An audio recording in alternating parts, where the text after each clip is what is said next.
Message de Maroffer pour vous, Nicolas Hulot.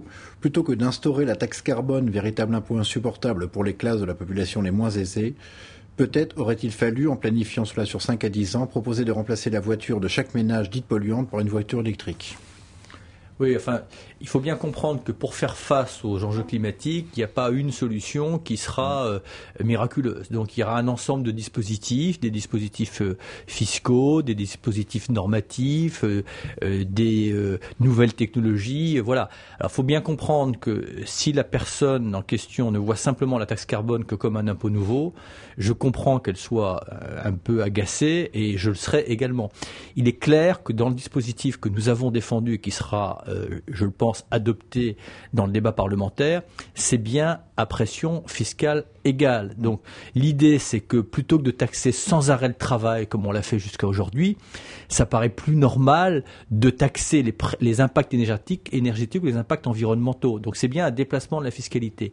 Et pour les revenus modestes ou les revenus moyens, tout ça se fera, encore une fois, d'une manière équivalente en termes de pouvoir d'achat. Donc que les gens, et il y a même pour les revenus les plus faibles, notamment ceux qu'on appelle les précaires énergétiques, probablement qu'ils recevront plus qu'ils ne paieront pour les aider à la transition énergétique. Et qu'il y aura des dispositifs complémentaires de prêts à taux zéro, de crédits d'impôt, de subventions, là aussi pour les aider dans leur logement à s'isoler et pour les aider éventuellement au moment où ils vont changer de véhicule à avoir un véhicule beaucoup plus économe en termes de consommation énergétique. Voilà. Justement, par rapport à cette taxe carbone, Bernard Amsalem, vous parliez justement du coût du transport qui finalement n'est pas cher. On n'a pas relié, je crois, la taxe carbone au coût du transport des produits qui sont importés, je sais pas moi, de Chine, du Pérou, n'importe quoi.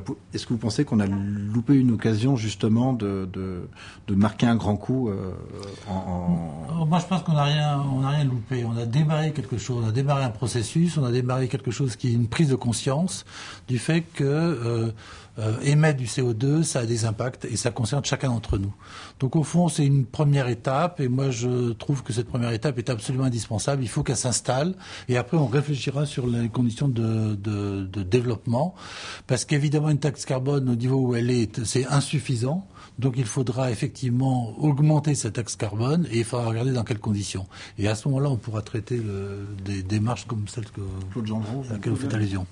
Le mouvement, en fait, de donner un prix au carbone, puisque ce carbone a un impact environnemental, ce mouvement a commencé par le secteur industriel, puisque le système des quotas de CO2 aujourd'hui en place en Europe a concerné en premier toutes les émissions d'origine industrielle, et en particulier la production d'électricité. Donc, ce qui est normal maintenant, c'est de commencer à donner, et progressivement probablement, il n'est pas question de heurter brutalement tout le monde instantanément, mais de donner un prix progressif au CO2 émis dans bien d'autres usages qui, aujourd'hui, constituent la majorité des émissions, par exemple en France. Les 2/3 des émissions viennent, en gros, pour moitié des transports et pour moitié de l'habitat.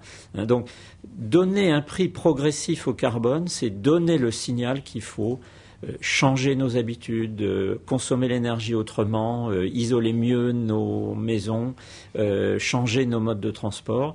C'est ce signal qui compte, ce n'est pas la valeur instantanée, la façon dont on fixe la taxe aujourd'hui.